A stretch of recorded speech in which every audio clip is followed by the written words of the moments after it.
Hello student, आज हम class 12 के chapter number 2 electric potential and capacitance के बारे में कुछ आगे बात करेंगे।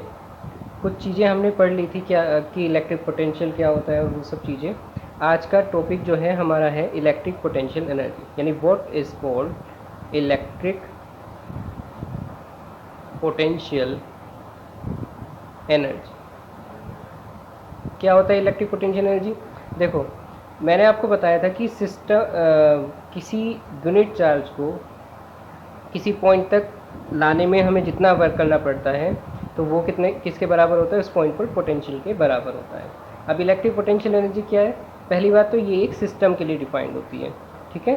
तो यहाँ पे थोड़ा बहुत लिख देते हैं कि defined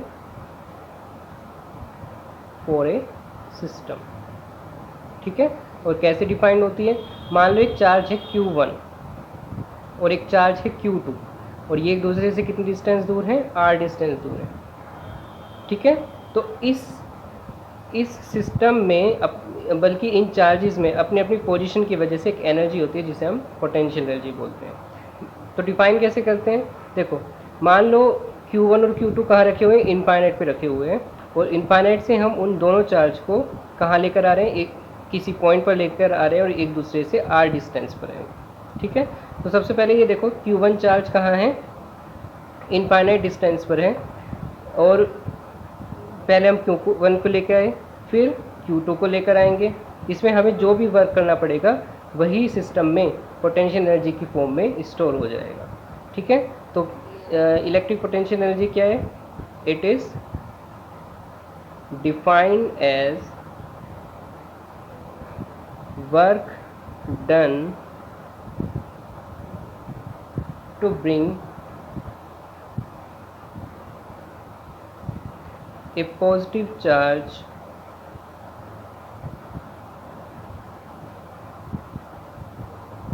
Q2 from infinity to a distance R from another charge Q1 so as to make the system, ठीक है।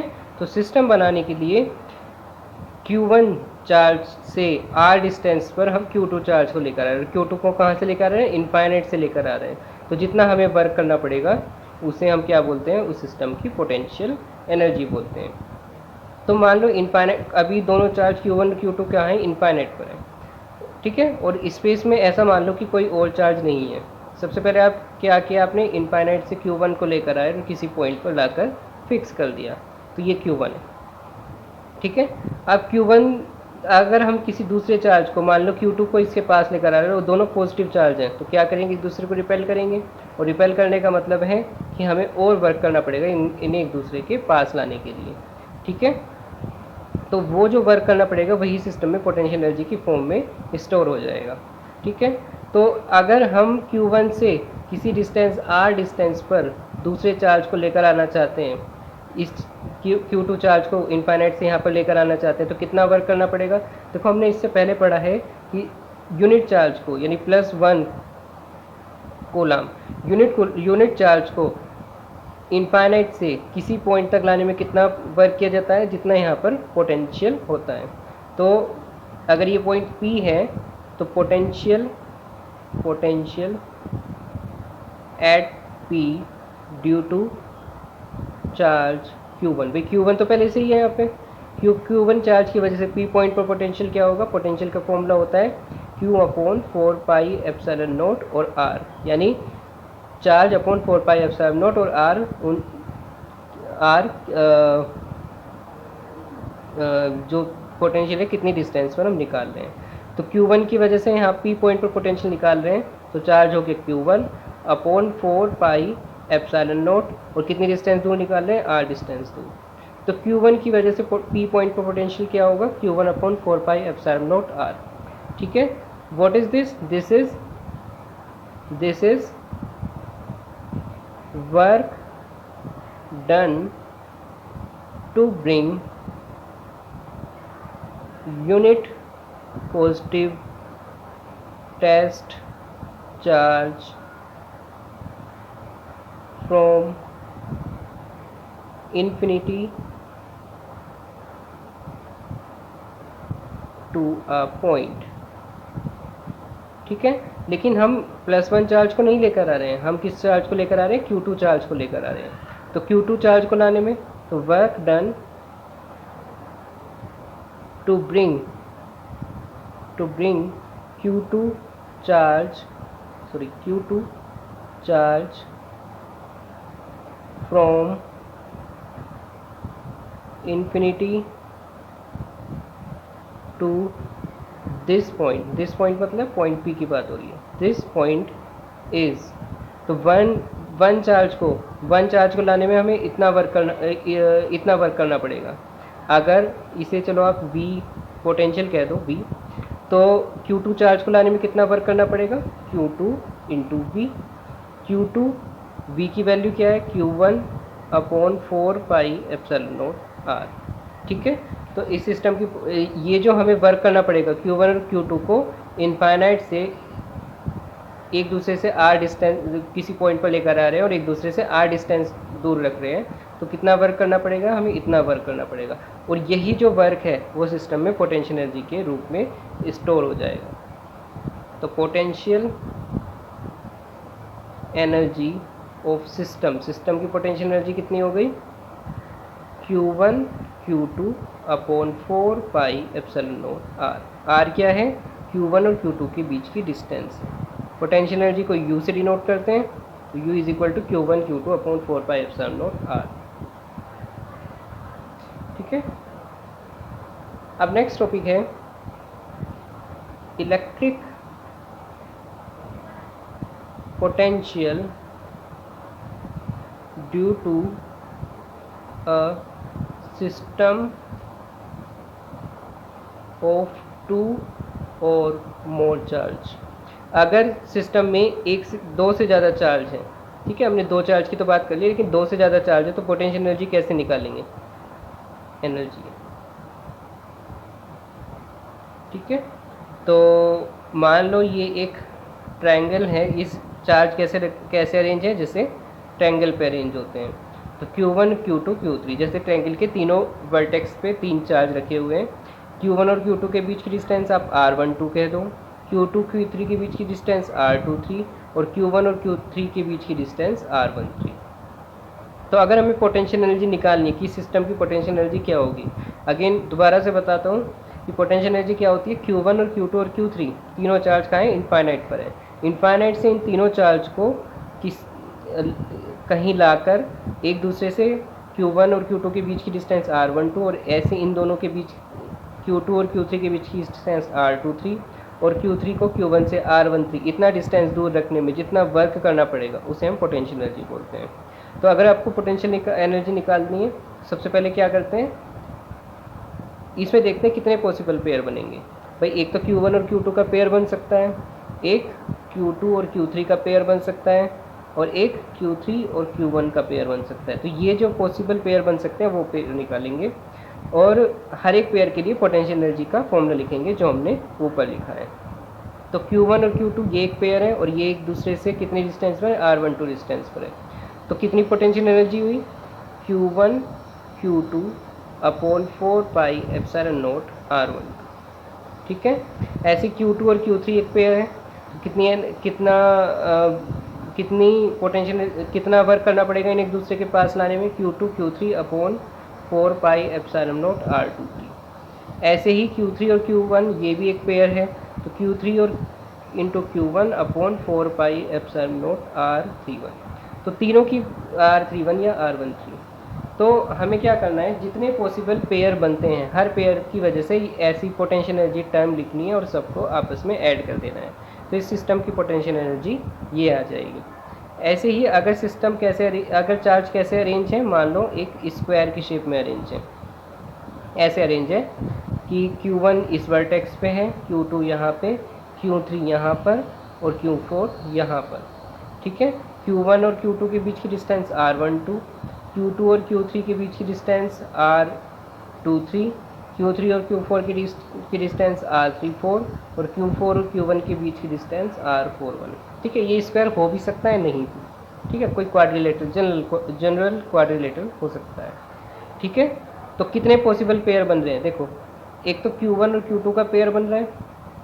ठीक है, इन दो चार्ज को एक साथ ले सकते हैं हम पोटेंशियल एनर्जी टर्म लिखने के लिए। एक Q1 और Q4 का पेयर बन रहा है, एक Q4 और Q3 का पेयर बन रहा है, और एक Q2 और Q3 का पेयर बन रहा है। ठीक है, तो और भी बन रहे हैं, लेकिन पहले अभी इनके लिए लिख लेते हैं। इनके लिए पोटेंशियल एनर्जी टर्म कैसे लिखेंगे, वही देखो, पहले Q1 और Q2 के लिए लिखते हैं। तो अगर हम इस फॉर्मूले में रखेंगे तो Q1 Q2 चार्ज तो यही है अपॉन 4 पाई एप्सिलॉन नॉट, उनके बीच की डिस्टेंस R12। ये दो चार्ज, ये एक पेयर बन रहा है Q2 और Q3 का, इनके बीच की डिस्टेंस है R23। तो Q2 Q3 दोनों charge divided by 4 pi epsilon not, इनके बीच की डिस्टेंस क्या है R23। ऐसे ही एक पेयर ये बन रहा है Q3 और Q4 का, इनके बीच की डिस्टेंस है R34। तो ऐसे ही एक्सप्रेशन लिख सकते हैं, चार्ज दोनों जो हो गए वो हो गए Q3 Q4 upon 4 pi epsilon not, इनके बीच की डिस्टेंस क्या है R34। प्लस ऐसे ये एक पेयर बन रहा है Q4 और Q1 का, तो Q4 Q1 upon 4 pi epsilon not, इनके बीच की डिस्टेंस क्या है R41। ठीक है, और भी पेयर बन रहे हैं, देखो एक ये पेयर बन रहा है Q1 और Q3 के बीच, भाई एक Q1 और Q3 भी तो एक पेयर है, इनके बीच की डिस्टेंस कितनी है, मान लो इनके बीच की डिस्टेंस है R13। ठीक है, पहला चार्ज और तीसरे चार्ज की बीच डिस्टेंस R13। तो इसके लिए भी हम ऐसे ही टर्म लिख सकते हैं, चार्ज कौन से हैं Q1 और Q3, Q1 into Q3 upon 4 pi epsilon not, distance कितनी है इनके बीच की R13। ऐसे ही एक पेयर देखो ये बन रहा है Q2 और Q4 का, एक पेयर बन सकता है Q2 और Q4 का। ठीक है, और मान लो ये जो Q2 और Q4 है एक दूसरे से कितनी डिस्टेंस दूर है R24, इतनी डिस्टेंस दूर है। तो Q2 Q4 upon 4 pi epsilon not R24। तो अगर हम ये सिस्टम एक सिस्टम है जिसमें दो से ज़्यादा चार्ज है, उसकी पोटेंशियल एनर्जी निकालनी है, तो कैसे निकालते हैं, जितने भी पॉसिबल पेयर हैं चार्ज के, जितने भी पॉसिबल पेयर बन सकते हैं वो निकालने हैं। जैसे यहाँ पर कितने पेयर बन रहे हैं भाई, Q1 Q2 Q3 तीन चार्ज हैं, तो या तो Q1 का Q2 से पेयर बना लो, Q2 का Q3 से बना लो, Q3 का Q1 से बना लो। देखो यही और पेयर नहीं बन सकते, यही पेयर बनेंगे, Q2 Q3 Q3 Q2 एक ही बात होती है। ठीक है, यहाँ पर कौन कौन से पेयर बन रहे हैं, चार चार्ज हैं, तो Q1 Q2 या Q2 Q3 या Q3 Q4। ठीक है, या Q4 Q1, एक तो यही बन रहे हैं। इसके अलावा Q1 और Q3 देखो ये कॉम्बिनेशन कभी नहीं आया ना, तो ये भी आएगा Q1 और Q3। ऐसे ही Q2 और Q4 ये वाला कॉम्बिनेशन भी नहीं आया, तो ऐसे ये 6 पॉसिबल कॉम्बिनेशन बन सकते हैं। और सब की वजह से, हर एक कॉम्बिनेशन की वजह से, हर एक पेयर की वजह से आपको पोटेंशियल एनर्जी टर्म लिखनी है और सबको आपस में ऐड कर देना है। तो सिंपली आप पोटेंशियल एनर्जी निकाल सकते हैं due to a system of 2 और मोर चार्ज। ठीक है, अब नेक्स्ट टॉपिक है हमारा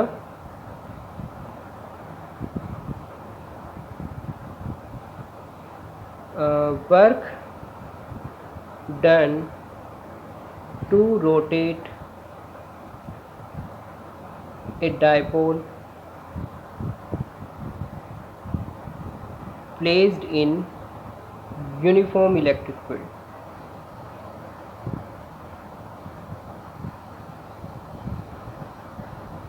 अगर एक डाइपोल इलेक्ट्रिक फील्ड में रखा हुआ है, कैसे electric field, uniform electric field में रखा हुआ है, तो हमें अगर उसे रोटेट कराना है तो हमें कुछ वर्क करना पड़ेगा, और वो वर्क कितना करना पड़ेगा वो हमें निकालना है। ठीक है, तो यहाँ पर सबसे पहले देख लेते हैं ये क्या है, यूनिफॉर्म इलेक्ट्रिक फील्ड है। यूनिफॉर्म इलेक्ट्रिक फील्ड कैसा होता है, अगर हमें यूनिफॉर्म इलेक्ट्रिक फील्ड दिखाना है तो हम पैरेलल लाइंस खींचते हैं। ये जो एरो दिखा रखी है ये फील्ड की डायरेक्शन है, यानी फील्ड इस तरफ से इस तरफ की तरफ है, और मैंने पैरेलल लाइंस खींची हैं और सब एक दूसरे से सेम डिस्टेंस पर हैं। तो ये कैसा होता है, ये इलेक्ट्रिक फील्ड का रिप्रेजेंटेशन होता है। ठीक है, तो इसमें एक डायपोल रखा हुआ है, इसमें एक डायपोल रखा हुआ है। तो यहाँ पर देखते हैं, चलो ऐसे डायपोल रखा हुआ है, ऐसे डायपोल रखा हुआ है।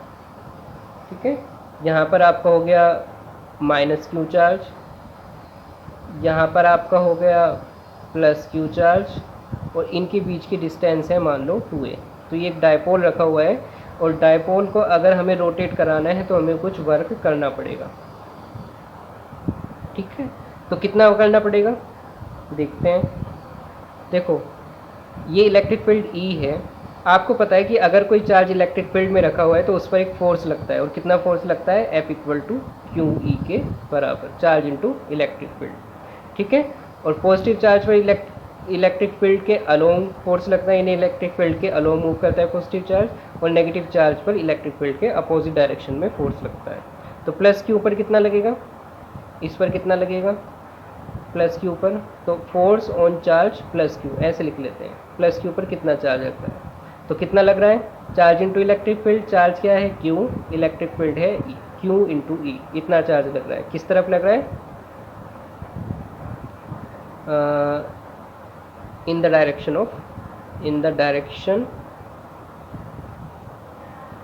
Of electric field.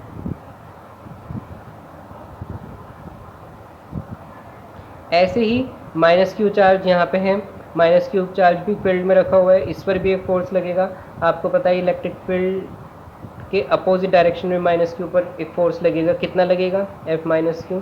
देखो मैग्नीट्यूड ले रहे हैं क्योंकि डायरेक्शन हम अलग से डिफाइन कर रहे हैं, तो सिर्फ magnitude, charge into electric field, charge है क्यू और इलेक्ट्रिक फील्ड है ई, इतना ही फोर्स लगेगा। लेकिन किस डायरेक्शन में लगेगा, इन द डायरेक्शन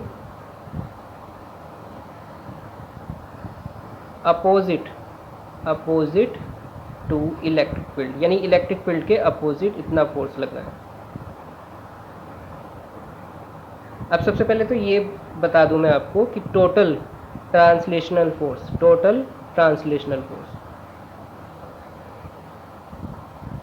देखो ट्रांसलेशन मोशन क्या होता है कि अगर सिस्टम का हर एक जो पार्टिकल है वो सेम ही डायरेक्शन में सेम वेलोसिटी से मूव कर रहे हैं तो हम उसे ट्रांसलेशन मोशन बोलते हैं। सिंपली आप ये समझ लो कि क्यूबन ये ऐसे ही डायपोल अगर ऐसे ही मूव करता रहे तो इसे हम बोलेंगे ट्रांसलेशन मोशन। ठीक है, तो टोटल ट्रांसलेशन फोर्स, इस पर आगे की तरफ कितना फोर्स लग रहा है,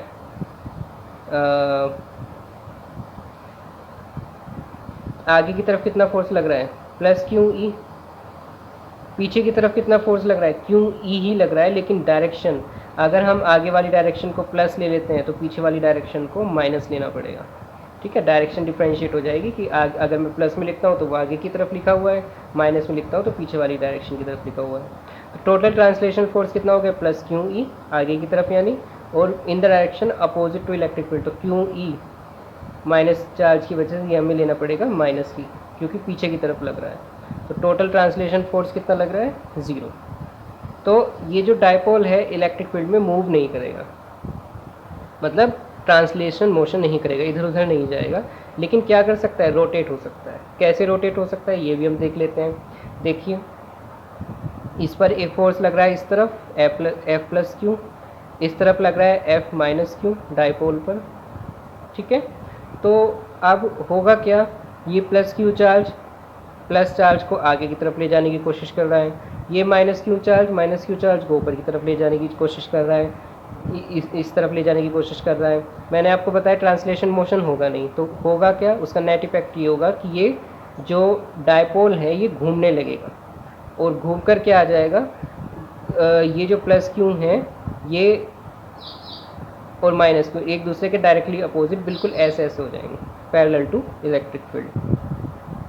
तो आपने ये पढ़ा भी होगा कि जब इक्वल, देखो ये फोर्स, दोनों ही फोर्स इक्वल है ना, क्यू ई, लेकिन दोनों ही अपोजिट है। जब सिस्टम पर इक्वल और अपोजिट फोर्स लग रहे हो लेकिन उनकी डायरेक्शन ऑफ फोर्स, जो फोर्स की डायरेक्शन है, फोर्स किस डायरेक्शन में एक्ट कर रहे हैं, उनकी लाइन ऑफ एक्शन अलग अलग हो, तो सिस्टम पर क्या लगता है, एक नेट टॉर्क लगता है। ठीक है, तो यहाँ पे मैं लिख देता हूँ, when equal and opposite forces act on a system, but their line of action, उनकी जो लाइन ऑफ एक्शन है, ऐसे नहीं कि एक दूसरे के अपोजिट लग रहे हैं, बिल्कुल जो उनकी लाइन ऑफ एक्शन है, their line of action is different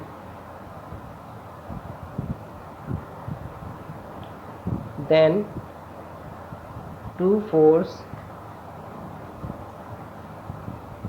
form एक कपल। ये जो दो फोर्स है ये कपल बनाते हैं, ठीक है। और जो वो कपल होता है वो कितना लगता है, फोर्स कपल या टॉर्क लिख देते हैं हम।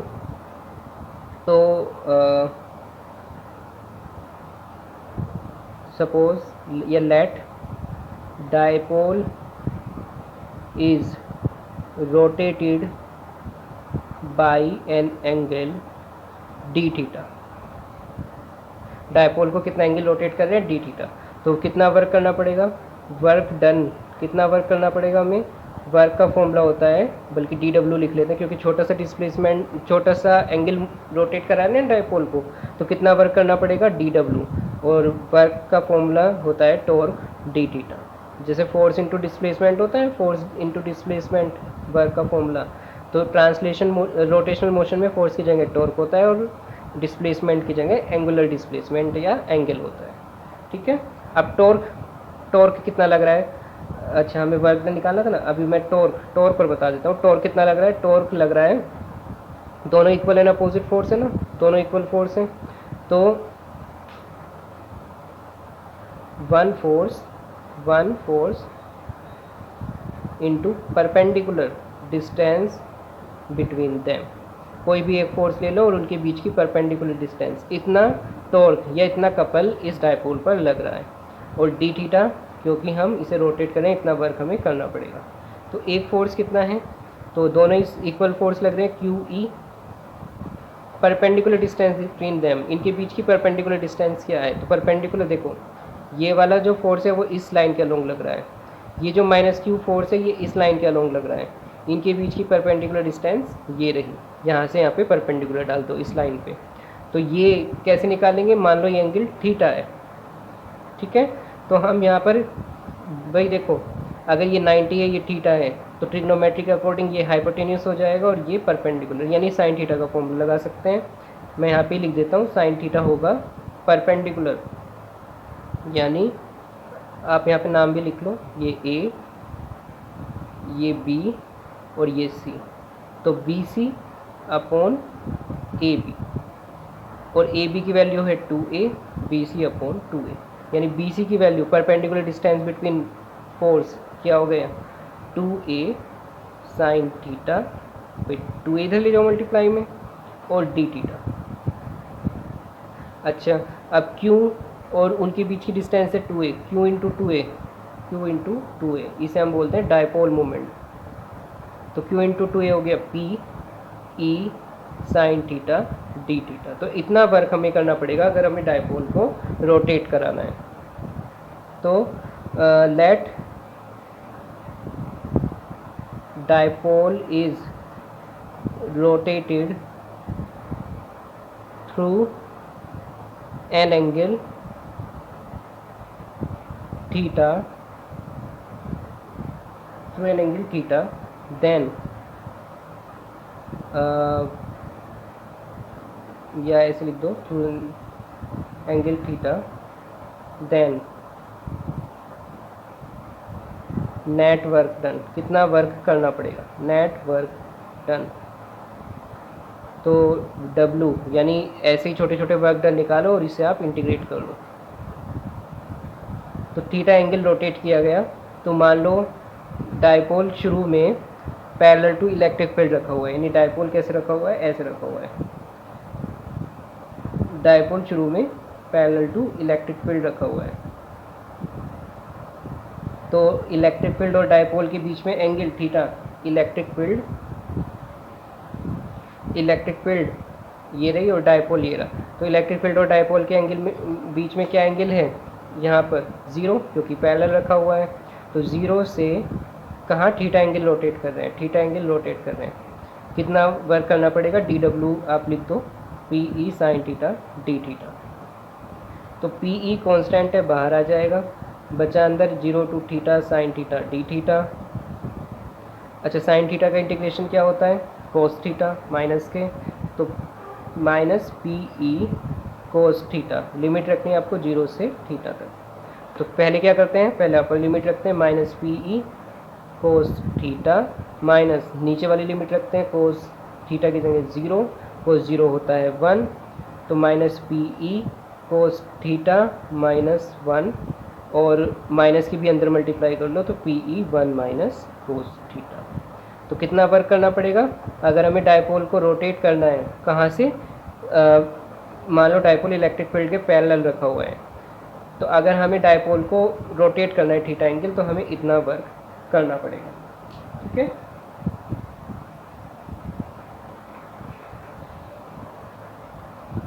अब मैंने यहाँ जो शुरू किया था पहले वो बताया था आपको कि अगर 2 चार्ज का सिस्टम है, 3 चार्ज का सिस्टम है, 4 चार्ज का सिस्टम है, तो पोटेंशियल एनर्जी कैसे निकालें। अब अगर डायपोल ही इलेक्ट्रिक फील्ड में रखा हुआ है तो उसकी पोटेंशियल एनर्जी कैसे निकालें। ठीक है, तो potential energy of dipole placed in an electric field. ठीक है, अभी हम यूनिफॉर्म फील्ड की ही बात कर रहे हैं, अभी आपका लेवल इतना बड़ा नहीं है कि हम नॉन यूनिफॉर्म लेवल तक पहुँचे। तो अगर एक डायपोल इलेक्ट्रिक फील्ड में रखा हुआ है तो उसकी पोटेंशियल एनर्जी कितनी होगी। देखो, डायपोल का मतलब सिंपली 2 चार्ज नहीं है, 2 डायपोल का मतलब जैसे हमने पिछले वाले प्रूफ में किया था कि ये जो डायपोल है वो फील्ड से कुछ एंगल बना के रखा हुआ है। ठीक है, तो आप देखो, मान लो ये डायपोल है, ये इलेक्ट्रिक फील्ड है, और डायपोल इसमें ऐसे रखा हुआ है, एक माइनस क्यू चार्ज, एक प्लस क्यू चार्ज, और एक दूसरे से 2a डिस्टेंस दूर है, और इनके बीच में जो डायपोल है और इलेक्ट्रिक फील्ड, उसके बीच में एंगल है थीटा।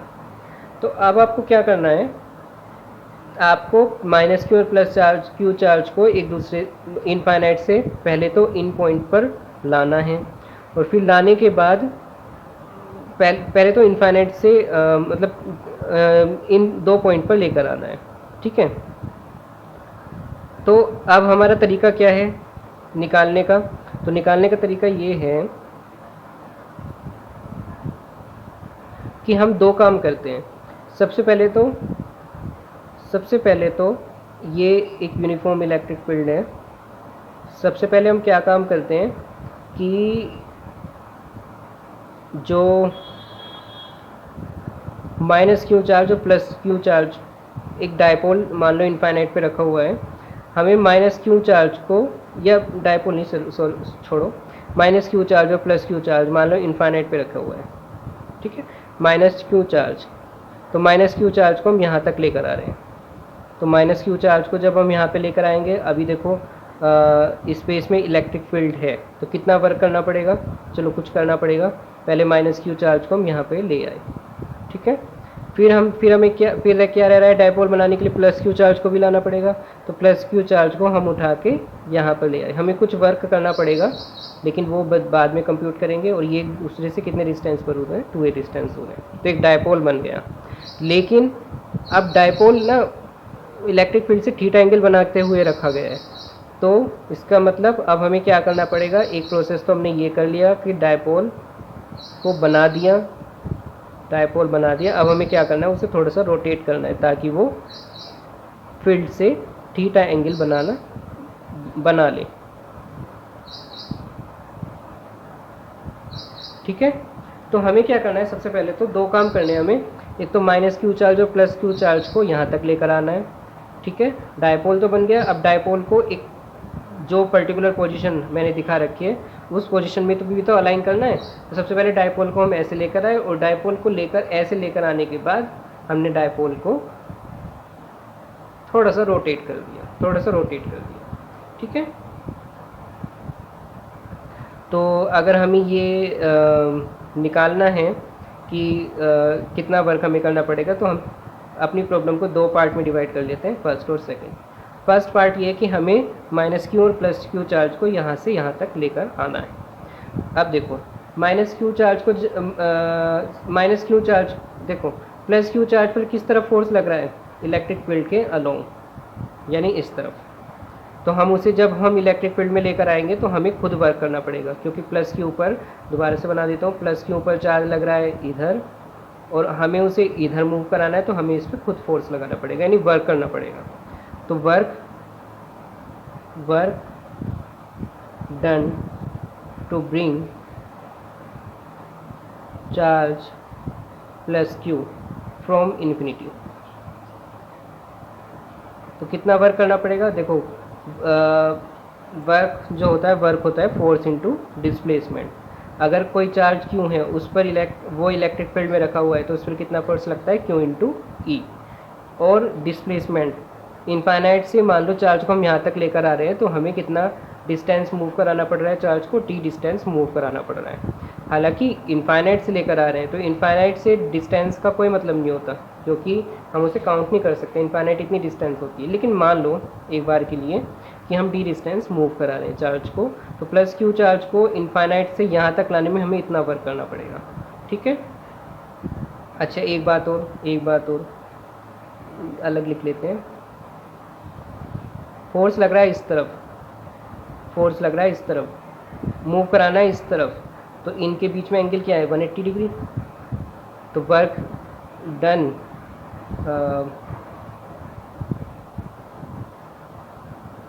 तो कितना हमें वर्क करना पड़ेगा,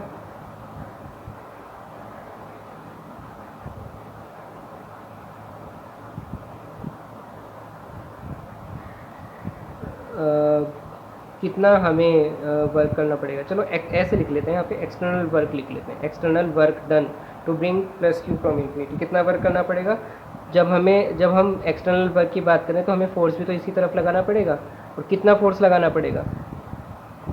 अगर सिस्टम पर इस तरफ क्यू ई इतना फोर्स लग रहा है चार्ज पर, तो हमें उसे मूव कराने के लिए इस तरफ इतना ही फोर्स लगाना पड़ेगा।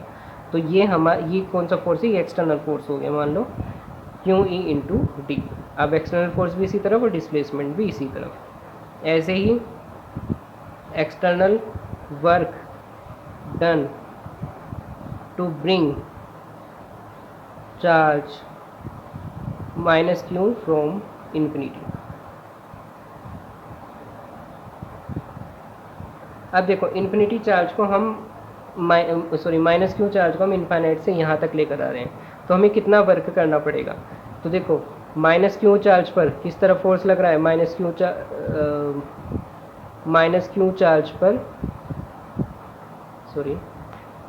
चार्ज पर किस तरफ, इलेक्ट्रिक फील्ड के अपोजिट डायरेक्शन में फोर्स लग रहा है, और डिस्प्लेसमेंट भी हमें इधर ही कराना है।